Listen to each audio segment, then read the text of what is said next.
Alright, this is for 3rd grade ELA. Text that author's point of view. So today I'm going to read Almost Gone, the World's Rarest Animals, written and illustrated by Steve Jenkins. If something is rare, only a few examples of it exist. Let's find out why these animals are almost gone.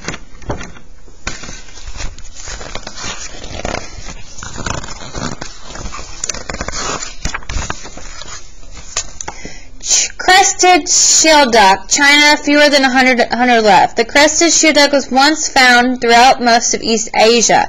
It had been hunted for food and for its beautiful feathers until it had become one of the most endangered birds in the world. About the number of animals left. Animals in the wild are hard to count accurately. The numbers given for each animal in this book are the best guesses of the scientists who study them. These numbers don't include animals living in zoos, just those left in their natural habitats. As people become concerned and take action, many of these numbers will increase. Others, however, will go down since it's too late to help all of these animals recover. Introduction. There is a bird perched outside your window, a small bird with a black head, a white throat, and a gray body. It is a chickadee. Suppose this bird and all the other chickadees in the world died out, become extinct. Would it matter? Well, you never again see a chickadee sitting outside your window or flying or feeding its young or building a nest. You never again hear a chickadee chirping, and that would be sad. But there is much more to it than that. Chickadees eat insects. Without chickadees, there would be more insects. Some of these insects would attack the plants in your garden. Others, such as mosquitoes, carry diseases that make you sick. Chickadees also eat fruits and berries. Their droppings spread and fertilize the seeds. Hawks eat chickadees. Without chickadees, the hawks might not have enough food and would starve or go someplace else. Hawks also eat rats and mice. Without hawks, there would be more rats and mice. Each chickadee carries thousands, even millions of tiny mites, lice, and bacteria on its feathers and inside its body. Many of these creatures can live nowhere else. Without chickadees, they would die. Every living thing is connected to many other living things. Often, in ways we don't understand or even suspect. And once an animal or plant is gone, it can never come back. All the living things that interact with it will never be the same. Some of them won't be able to survive themselves. Chickadees, as it turns out, are not in great danger, but many other animals are. All over the world, people are building roads and cities, turning open land into farms and ranches, and polluting the air and water. This has put millions of animals at risk. Some are critically endangered and many soon become extinct. Some can be saved if we act quickly to help them. For others, it is already too late. Here are a few of these animals that are almost gone. So this introduction helps us understand the main topic of the book. Animals that are almost gone are endangered. Let's see what information authors shares about these animals. Grand Cayman blue iguana. Grand Cayman Island, the Caribbean, fewer than 25 left.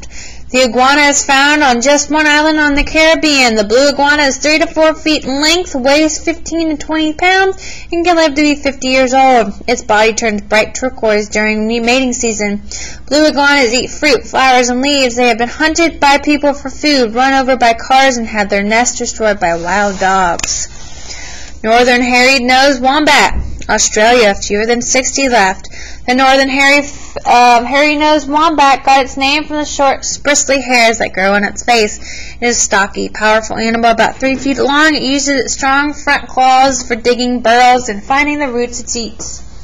Sheep and cattle ranching have destroyed most of the wombat's territory. It is now found only in a tiny corner of one national park in Australia.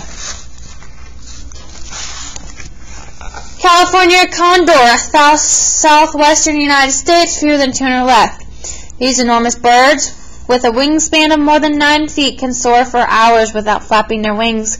Condors are scavengers. They eat dead animals that they spot from the air. By 1982, hunting, loss of habitat, pesticides, poisoning, and collisions with power lines has left fewer than 25 California condors living in the wild. Since then, raising birds in captivity and releasing them into the wild is slowly helping to increase their number. Hadak, Sahara Desert, Africa, 400 left. The addax is a large antelope weighing up to 300 pounds. It lives in the hot, dry desert of northern Africa. It may go most of its life without drinking, getting the water it needs from the sparse grasses and bushes it eats. The addax is hunted for its meat and leather, and during the past 100 years its numbers have declined sharply. Yangtze River dolphin or baji.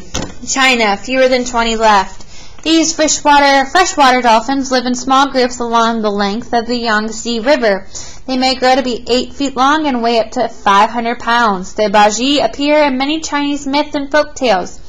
Pollution, collisions, and with propellers and constructions on the river have greatly endangered these creatures. There are approximately 6,000 baji in the 1950s, a few hundred in the 1980s, and fewer than 24 in 2000. So I noticed that there are headings that tell about each animal picture. What do you notice about the headings? You might point out that the heading is uppercase letters, tells the animal's name. The heading below or the subheading tells where it lives and how many are left.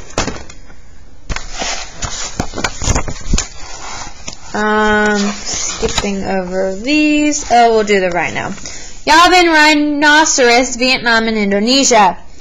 Fewer than 60 left. Although the Javan rhinoceros also live throughout Southeast Asia, it is now found in just 2 national parks in Vietnam and Indonesia. These rhinos live in dense, low-lying tropical forests, and much of their jungle habitat have been cleared by farming or logging. Their numbers have also been seriously reduced by poaching or illegal hunting.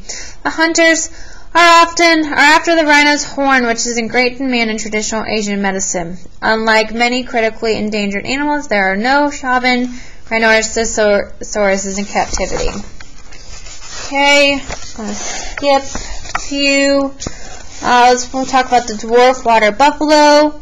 The Philippines, fewer than 200 left. At 650 pounds, the dwarf water buffalo, also called tamaraw, small for a buffalo. It lives in a dense, wet forest on an island in the Philippines where it feeds on grass and water plants. Much of the forest land where this buffalo lives have been cleared, destroying its food source. Hunting has also helped reduce its numbers.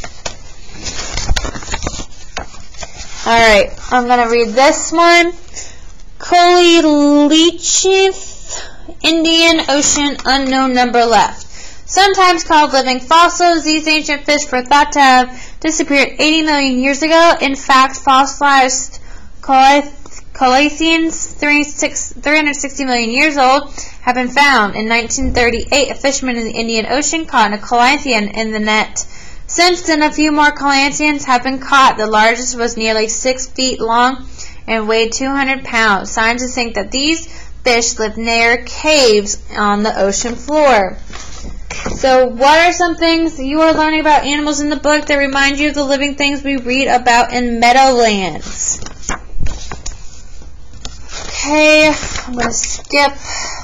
We're going to do the whale.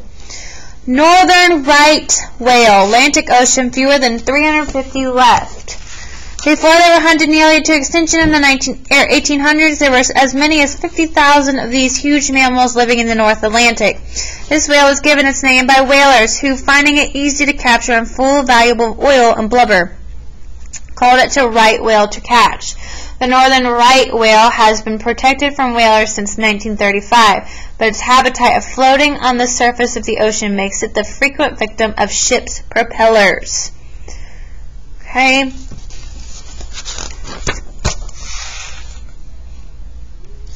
So the animals we've read about so far are almost gone. This tells us the next animals we are going to read are gone forever, extinct.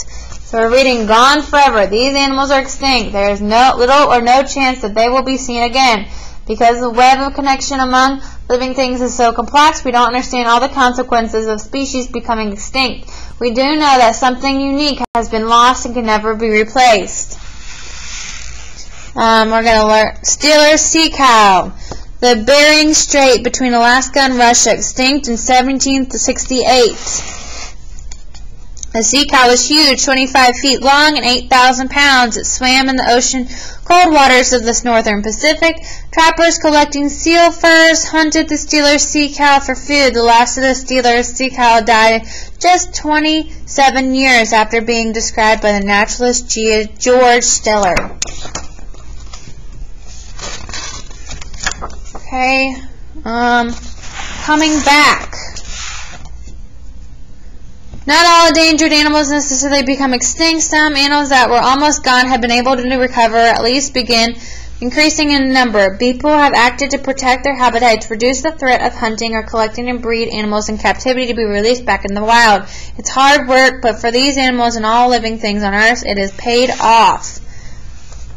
Okay, so we can read about alpine ibex. Once common throughout the mountains of Central Europe, there were probably fewer than 50 of these mountain goats left in 1900.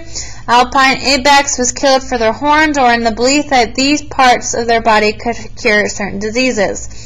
In the 1950s, several zoos began breeding the alpine ibex and returning them into the wild. Today, there are more than 10,000 ibex in France, Switzerland, Italy, and other European countries. So on these last pages of the book, Steve Jenkins gives information about some animals that are coming back from near extinction. Why do you think he ends the book this way?